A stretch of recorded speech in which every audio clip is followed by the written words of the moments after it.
我是许沁，婚后为了省钱中暑死了。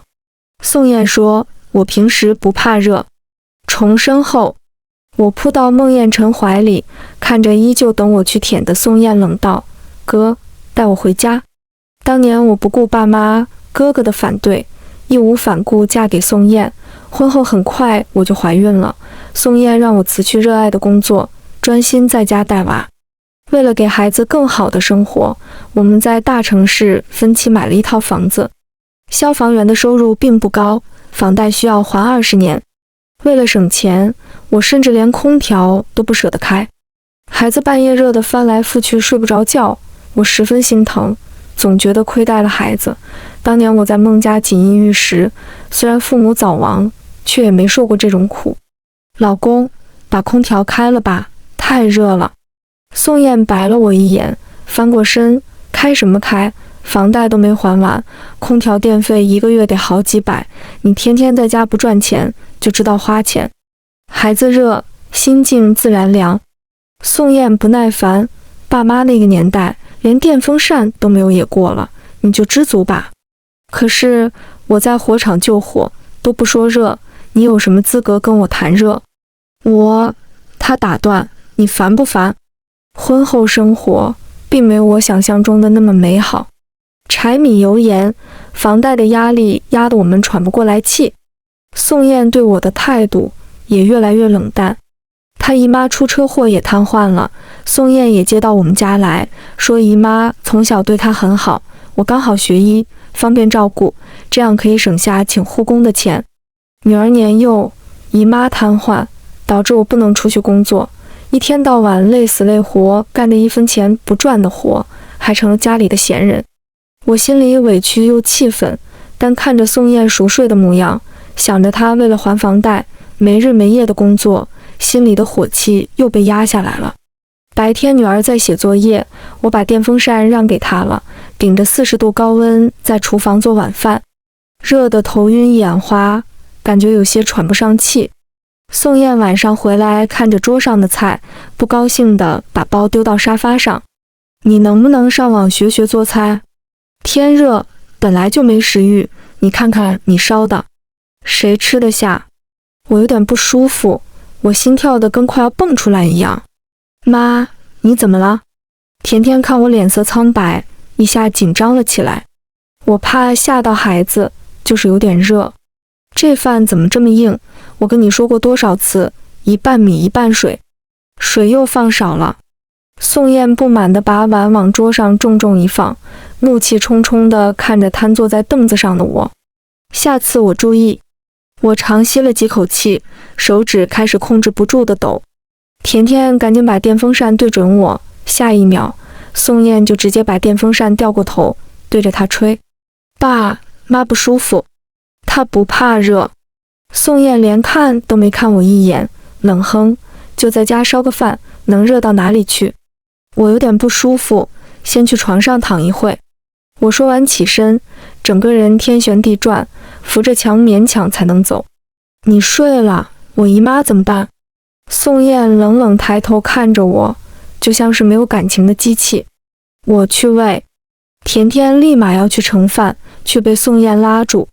我在外面已经很辛苦了，你连这么点事都做不好。她依旧保持着质问我的架势。我浑身都湿透了，也不知道是热的还是虚汗，四肢止不住的颤抖，胃里翻江倒海。她是你姨妈，你这个做侄子的喂一顿饭怎么了？许沁。宋燕一下爆发了，将筷子狠狠砸在桌上，压抑的怒火瞬间爆发。你别挑战我的底线，我是你们宋家的媳妇，不是你得佣人。我紧紧攥着双手，感觉胸腔被千斤巨石压住，空气很难进入腹腔，我真的不舒服，太难受了。我语气都染上了哀求。宋燕还是无动于衷地看着我。演，继续演。我再也控制不住哇的吐出来了。宋燕难掩嫌弃，终于松了口，倒胃口。快把你妈扶走。我眼前突然一黑，甜甜惊慌失措，妈，你怎么这么烫？再次醒来，我已经漂浮在了医院的病床上，眼睁睁看着医生奋力抢救我，但一边的仪器却还是发出刺耳的鸣叫声。你们怎么现在才送来？太迟了。医生摘下口罩，一脸责怪地看着宋燕，这么热的天，你家都不开空调的吗？他平时不怕热。宋燕愣住了，显然也不知道后果这么严重。人怎么就没了？他身体好得很，平时连感冒发烧都很少。热射病就是咱们俗话说的中暑了，死者体内温度都高达42度了，内脏全都烧坏了。医生长叹了一口气，省钱连命都不要了。孟宴臣赶过来的时候，抱着我冰冷的尸体，眼神嗜血地看着宋燕，这就是你说的会给他幸福？宋燕沉默。孟宴臣压抑的情绪瞬间爆发，摘下金丝眼镜，狠狠给了他一拳。宋燕被打得倒在地上，嘴角渗出血液。我怎么知道？他平时都不怕热的。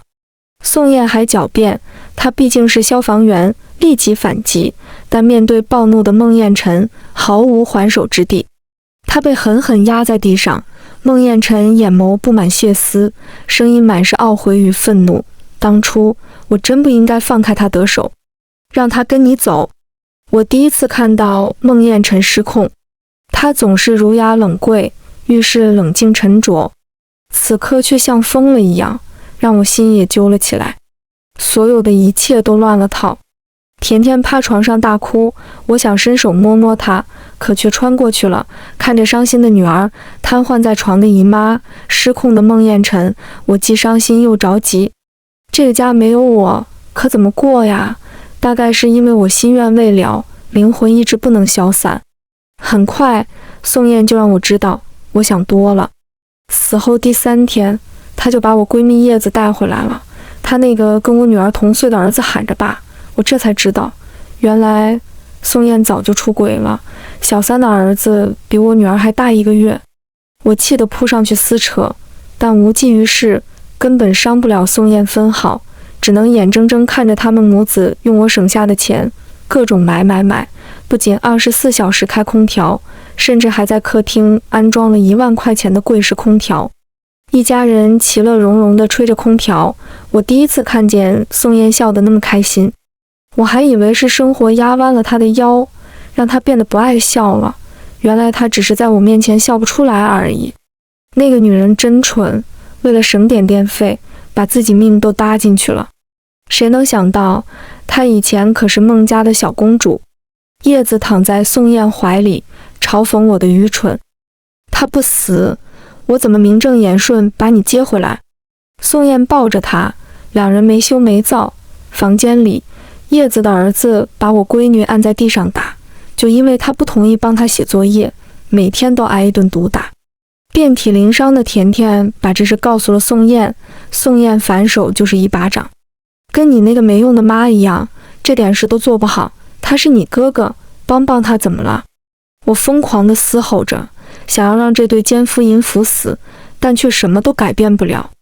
就在我愤怒到极点的时候，身体忽然变成一股烟，钻进了倒在地上的遗像上。我以为再也醒不过来了，一睁眼，我就看见一碗粥，给你喝吧。宋燕把粥随意地放在我面前，冉冉升起的雾气让这一切都显得那么不真实。短短几秒，我就明白自己重生了。前世养父母家境优渥，我从小被哥哥呵护着长大，犹如小公主。给我买房，买车。为了我能吃到自己喜欢的麦片，哥哥收购了倒闭的麦片厂。宋燕只会熬粥，带我玩灭火器、抽烟、打架。去超市让我推手推车也就算了，约会开的还是孟家买的车。想到这里，我火气蹭蹭蹭就上来了。真是恋爱脑，我真想给自己几巴掌。瞎吗？孟宴臣那么好，看不见？明明所有人都不同意这段感情，恋爱脑的我不顾一切要跟他在一起，觉得妈妈就像驯兽一样压我喘不过来气。只会破的宋燕哪都好，我紧紧攥着双手。既然老天爷给我重来一次的机会，这次我绝不重蹈覆辙。吃完把碗洗了。宋燕漫不经心的声音让我回过神来。恋爱脑什么的，我许沁是最恨了。我端着粥，面无表情地从他头上往下浇。宋燕诧异地看着我，被烫得措手不及。许沁，你疯了吗？我清醒了。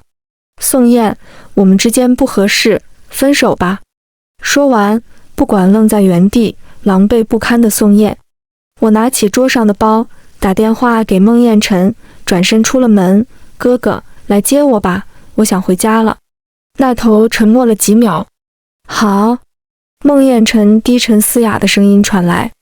宋燕追出来的时候，孟宴臣正好下车，一身黑色西装，金框眼镜，高大的身材修长又有安全感。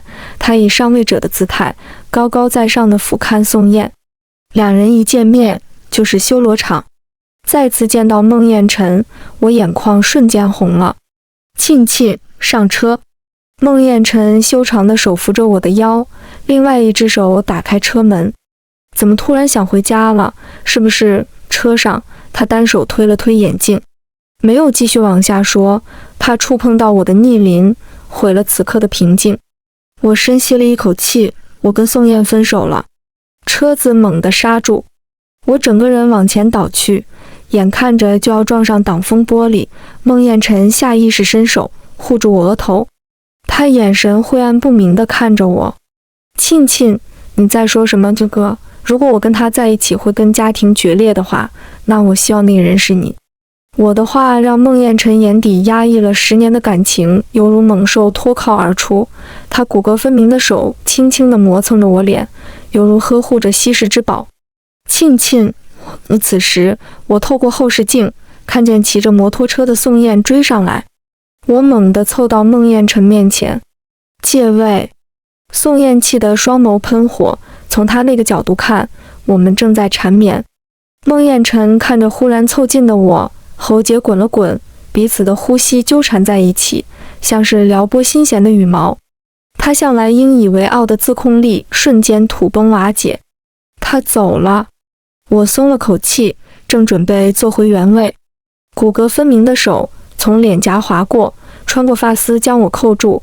孟宴臣欺身而上，宽大的身影将我笼罩其中，彼此的距离很近。孟宴臣眼底的炽热展露无遗。沁，不管你是不是在骗我。他声音既平静又疯批，只要有你这句话，我可以不惜一切。看着眼前不断放大的俊脸，我下意识心跳加速，呼吸一滞。孟宴臣长得真的很帅，比宋燕多了几分清冷如桂感。也不知我以前到底是看上那个小混混哪点了，辜负孟宴臣的痴情这么多年，暴殄天物。就在即将亲上的那一刻，孟宴臣深吸了口气，压抑着内心的渴望，骨骼分明的手紧紧攥成拳。是哥哥太心急了，你才刚刚分手，这样太冒犯你了。喜欢是放肆，而爱是克制。孟宴臣真是把痴情刻在了脑门上了。孟总，有道女声在外面响起，打破了此刻的暧昧。孟宴臣抬眸，疏离清冷地看着来人。我侧过头看去，是一张跟我相似的面容，心里的怒火瞬间被点燃。我正想找他算账呢，没想到他居然先找上门。下车吧。孟宴臣细心地帮我开门，还记得帮我拿包，这样微小的宠爱是在宋燕那完全得不到的。看到我下车，叶子脸上的笑容僵住，看到我很惊讶。我好整无暇地看着他。前世因为我们相似的相貌，我们成为了最好的闺蜜。他处心积虑想要得到孟宴臣，但孟宴臣心中只有我，他怀恨在心，转头就跟宋燕搞在了一起，报复我。想起前世的种种，我手握成拳头。叶子很快调整好心态，笑容明媚地看着我，这位就是孟总的妹妹吧？孟沁，你好。他朝我伸出手，我看着他白皙的手掌，没有握，心里在想，这样一双漂亮的手，要是长满老茧是什么样的？我姓许，不是他妹妹。我直接挽上孟宴臣的手，宣示主权。孟宴臣身子一愣，以前我总是跟他保持距离，偶尔的亲近就足够让他嘴角微扬。我是他女朋友，我们没有血缘关系，这点你应该早就知道了吧？叶子愣了下，大概没料到我会这么直接。我叫许沁。我勾唇冷笑，我们又见面了。叶子不解，我们之前见过吗？我只笑不语，打量着他，跟我同样穿着白色连衣裙，头发散开，连背的包包都是跟我同款的 A 货。但替身就是替身，想要取代我，没这么容易。他说的是真的吗？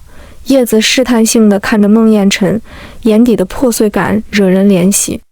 在他的情报中，我为了宋燕跟孟宴臣势如水火，他就是凭借这点围在孟宴臣身边刷存在感，想当我的替身上位。可没想到被我这个正主打的措手不及。孟宴臣面无表情，是。叶子眼神落寞了几分。孟宴臣，找我有什么事吗？上次刮了你得车，还跟你一起听了音乐会。叶子说这话的时候，眼神似有如无地看向我，显白之意显而易见。我买了2张电影票，想问问你有没有时间。孟宴臣，有，但不方便。我忍不住笑，他一本正经毒舌的老毛病一点也没改。叶子脸色微僵，握着电影票的手微微拧着，连我下意识的小动作都复刻了。这个女人的心机真不容小视。买都买了，人家一番好意你就收下吧。我替孟宴臣接过去。爱情电影，想看？孟宴臣宠溺地看着我。我点了点头，他立马打开皮夹，修长的2指夹着递给叶子，声音没有任何温度。我买了，不用找了。叶子急了，孟总，我不是那个意思。沁沁每天6点准时吃饭，你没什么事的话，我们要回家了。说完，孟宴臣不管叶子什么反应，回握我的手离开。叶子看着我们的背影，紧紧攥着钱，眼眶微微发红。一个西装挺拔稳重，一个白裙活泼俏皮，两人简直天生一对。我回过头，冷冷地瞥了他一眼。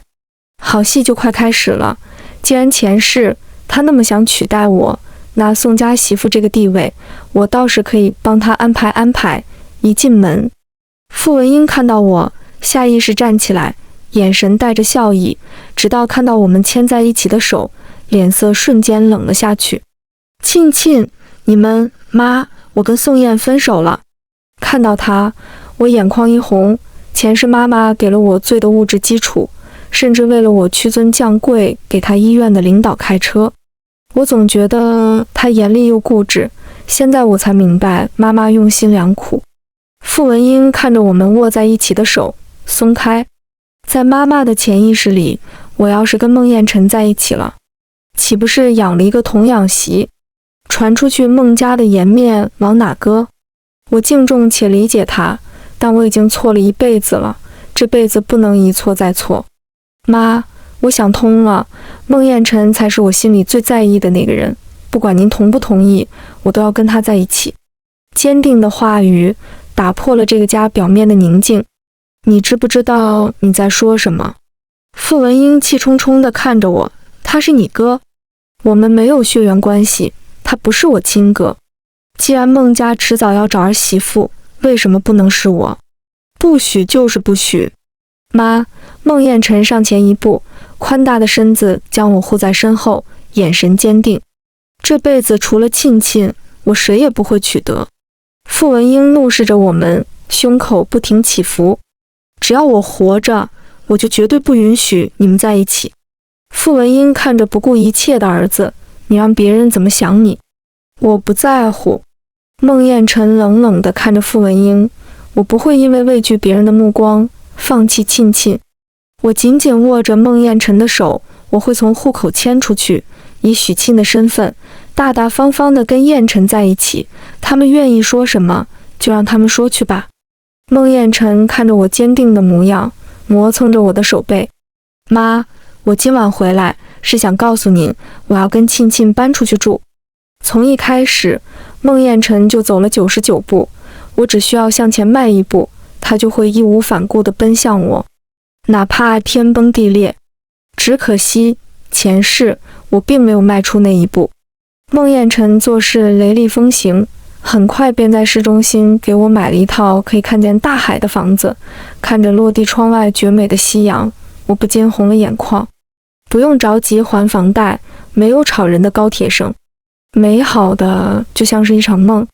孟宴臣从背后环住我，下巴搁在我肩膀上，声音低沉悦耳：沁沁，我等这一天已经等了20年了。他将我转过来，面对面。孟宴臣冰冷的镜片下满是深情：相信我，我一定会给你更好的生活，谁也不能伤害你。好，我红了眼眶，点了点头，踮起脚尖吻上去。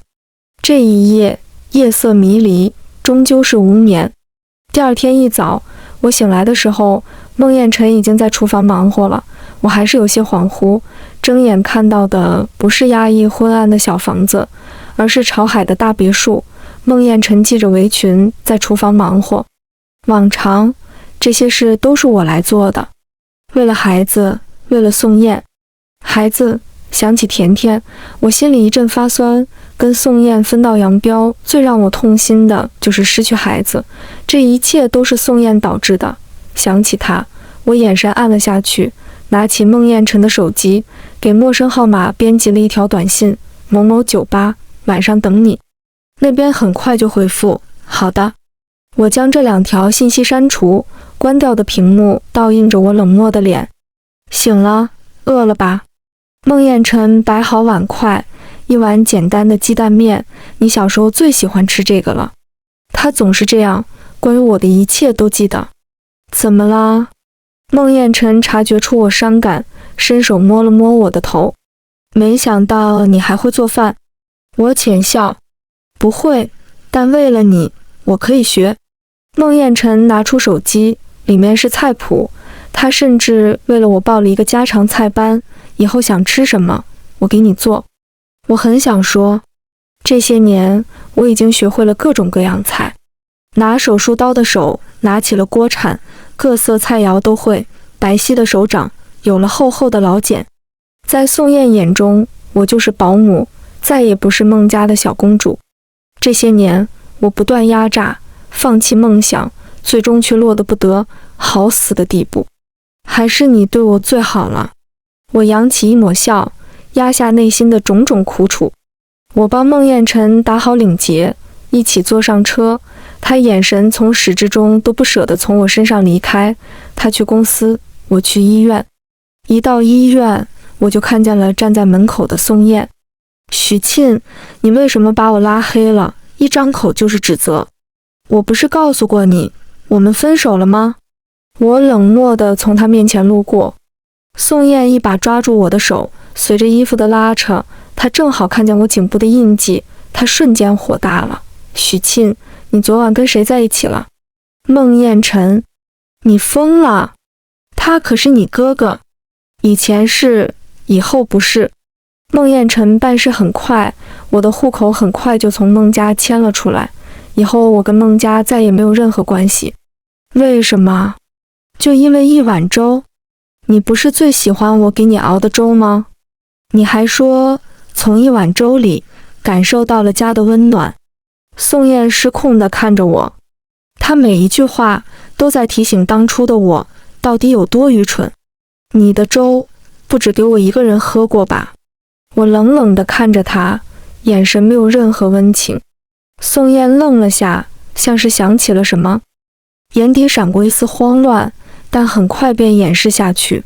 我不知道你在说什么。我要上班了，请你离开。说完，我走进更衣室，换上白大褂。我没想到，我的第一个病患是叶子。她依旧穿着一身白色连衣裙，优雅地坐在我对面，开口第一句：我怀孕了，是孟宴臣的。语气略带一丝挑衅、炫耀。我转动手上的笔，不为所动。你挂错科室了，我这里是烧伤科，你应该挂妇产科。叶子脸上得意的表情一僵，她原以为我会情绪失控，然后在科室大吵大闹，借着我的手把怀上孟宴臣孩子的事情闹得人尽皆知。这样就不用处心积虑宣扬怀上孟家长孙的好消息了，落得一个好名声。但我可没有这么闲到助人为乐。你不生气？我平静反问他，我为什么要生气？这孩子是我给你哥哥待嫁的时候，他喝醉了，把我当成你那个时候有的孩子，必须有个父亲，你不能抢走孟宴臣。叶子句句在理，道德绑架玩得很溜，语气到最后满是高高在上的指责。虽然我不是妇产科医生，但据我多年的从医经验来看，这孩子应该姓宋吧。我冷冷地看着他，一语道破。叶子眼底掠过慌乱，下意识握住包带，你别胡说，我根本就不认识宋燕。孟宴臣是商人，他只是喝醉了，不是死了，不会做出出格的事情。但宋燕就不同了，你好好想想，你是不是记错了男主角？我往后一靠，十指交叉，气定神闲地看着他腹部。按日子算，确实有1个月了。前世我认人不清，还帮他选孩子的衣物、鞋子，从始至终就像是个傻子一样被他耍得团团转。当时他肯定在心里笑我愚不可及。我认识亲子鉴定的同事，你如果有需要的话，我可以帮你安排。我淡然地看着他，不需要，谢谢许医生的好意了。叶子脸色有些窘迫地起身，生怕我继续说下去，孩子的事情露馅，他还指望用这个孩子继续演戏欺骗孟宴臣，可我不会让他如意。妇产科在2楼，别再走错门了。我看着他消失的背影，脸上的笑容瞬间消失。夜色降临，某某酒吧。叶子一身白色连衣裙，披着头发，淑女风格格不入地坐在喧闹的酒吧里，眼神有些焦虑地看着入口。他等了一晚上都没有等到孟宴臣，反而是喝得烂醉的宋燕不小心撞到了他。宋燕眼神迷离地看着叶子，许沁，你为什么要抛弃我？酒气扑面而来，叶子非常抗拒，他不安地看着四周，生怕孟宴臣看到这一幕误会。我不是许沁，宋燕，你好好睁开眼睛看看我是谁。叶子不停挣扎，但喝醉酒的宋燕力气却很大，将他手腕都捏红了。你跟我走，今晚我就要让你知道，我跟孟宴臣到底谁更强。宋燕将叶子拉进包间，接着便传来了不可描述的声音。想起昨晚的事，我脸颊不禁有些红。宋燕可比孟宴臣差多了，这点倒是不用比。怎么来这里了？昏暗不明的灯光下，孟宴臣一身挺拔的西装鹤立鸡群，好看的双眸清冷无比，与热闹的酒吧形成鲜明对比。放松放松，让你看一出好戏。我神秘地笑了笑。下一秒，衣衫不整的叶子冲了出来，他看见孟宴臣，立马往他怀里扑。孟宴臣眼疾手快地将我拉到一边，避免被叶子撞到。他单手搂着我的腰，冷冷地看着从房间里冲出来的2人。孟总，你听我解释。叶子慌乱地扯着衣服，宋燕从后面抱着他，贪婪地闻着他身上跟我一模一样的香水。别走，沁沁。宋燕，你快醒醒。叶子气急败坏，一巴掌狠狠地打在宋燕脸上，又拿起旁边服务生盘子上的冰水泼在她脸上。宋燕这清醒过来，许沁，我跟叶子我们只是误会。叶子不安地看着孟宴臣，结结巴巴地解释道，我跟宋燕之间没有什么的，刚刚他只是把我当成了许沁，他们之间这种事情应该不是第一次了。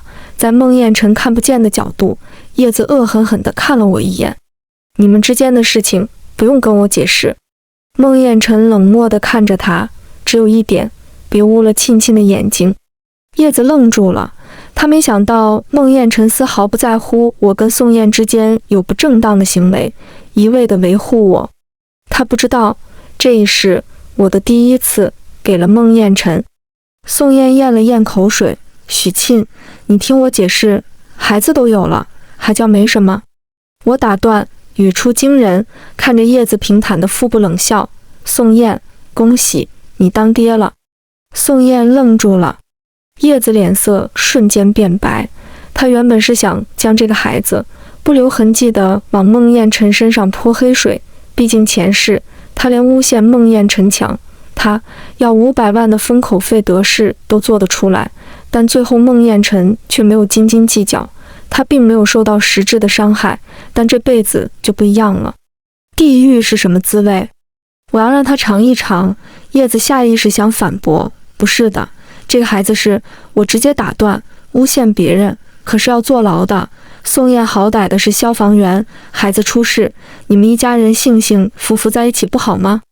这个世界上有个东西叫亲子鉴定。我毫不掩饰语气中的威胁，你觉得孟家是出不起这个钱吗？3言2语，叶子就沉默了。他是个聪明人，权衡利弊之下，他只能放弃原先的计划。是，这个孩子是宋燕的。叶子空洞的声音让宋燕愣住了。这不可能，就一次怎么就有了？证明你身体好啊，恭喜，早生贵子。我嘲讽地看着他们，2位什么时候举办婚礼？前世，叶子一直想替代我，今世我定让他如愿以偿，让他早点当上宋家媳妇，好好把我前世受的苦通受一遍。以叶子的性格，宋燕也不会有一天安生日子过的。这2绝配，回家吧，庆庆。孟宴臣搂着我的肩膀，我们离开喧嚣的酒吧，看着外面的车水马龙，恍如隔世。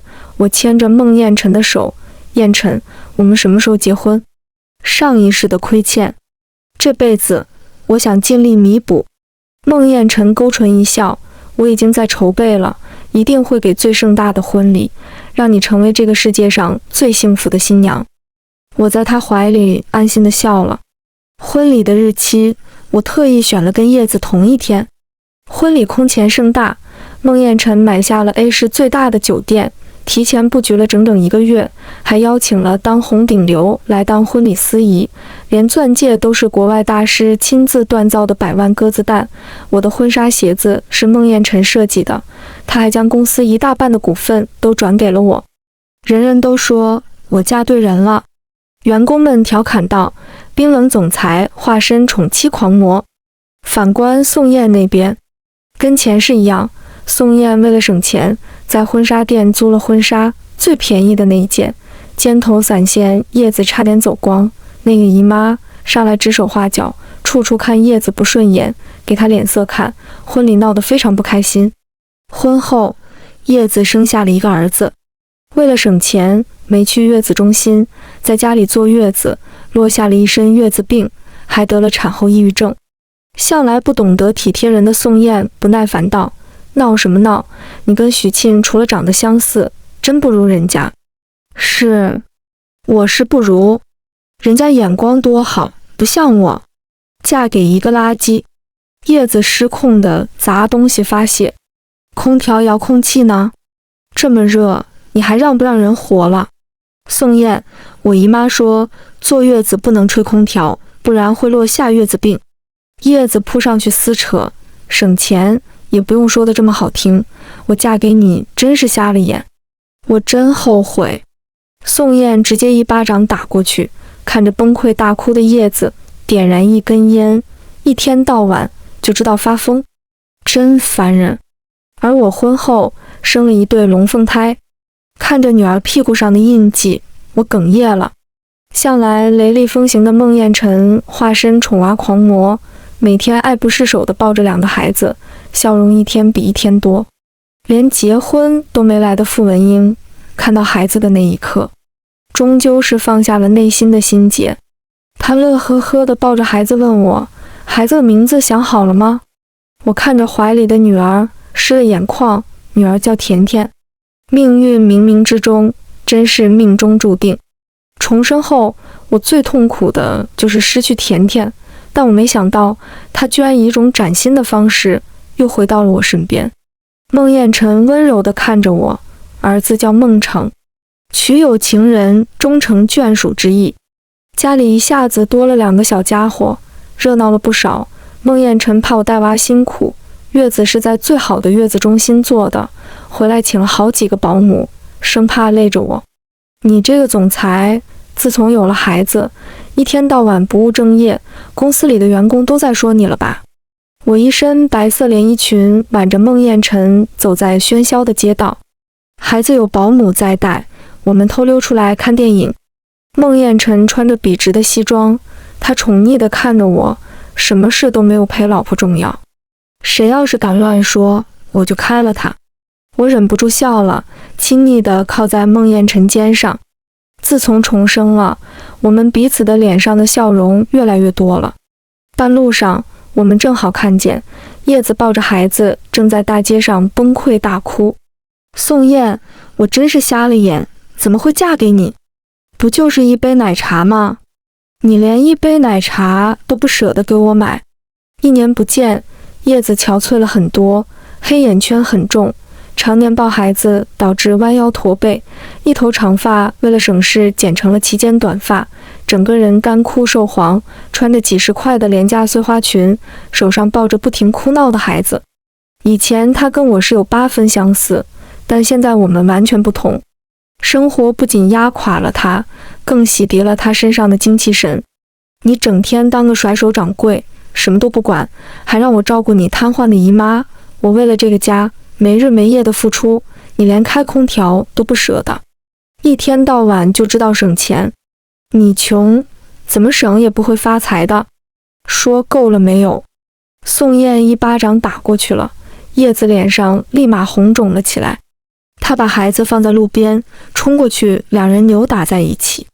我淡淡地看着他们，恋爱脑终究是会付出代价的。孟宴臣温柔地磨蹭着我的手心，电影快要迟了，老婆。电影放到一半，突然出现我们结婚、生活、生娃、抱着龙凤胎的照片，我愣了下。孟宴臣当着所有人的面起身，修长的大手将几张黑卡递到我面前。老婆，今天是我们结婚纪念日，以后你不用操心生活的琐碎，一切由我，余生你只管买就好了。当我伸出手的那一刻，漫天血红色的花瓣落下，周围瞬间定格。孟宴臣的脸倒映在我的瞳孔里，渐渐变得模糊透明。周围刺耳的机器轰鸣声取代了电影院的背景音乐，起哄的观众不知何时穿上了白色的衣服。不要，不要！我拼了命的想要抓住孟宴臣逐渐消散的身影，最后却惊恐地发现，消散的不是他，而是我。我知道错了，从一开始就错了，为什么不能再给我一次机会？我拼命地嘶吼着，却流不出一滴泪。恍惚间，我看见孟宴臣带着一个女人，抱着2个孩子来坟前祭拜，他手上捧着我最爱的红玫瑰，那是一对龙凤胎，非常可爱。墓碑上是我笑容灿烂的灰白照片。我想起来了，所有的一切不过是海市蜃楼，是我的幻想罢了。我早就死在了那个高温的夜晚，死在了自己选择的爱情中。自从我与父母决裂，放弃孟宴臣，结局已然注定。我最后看了眼孟宴臣一家4口幸福的背影，仅存的意识彻底消散。如果有来生，我一定不会再选择宋燕。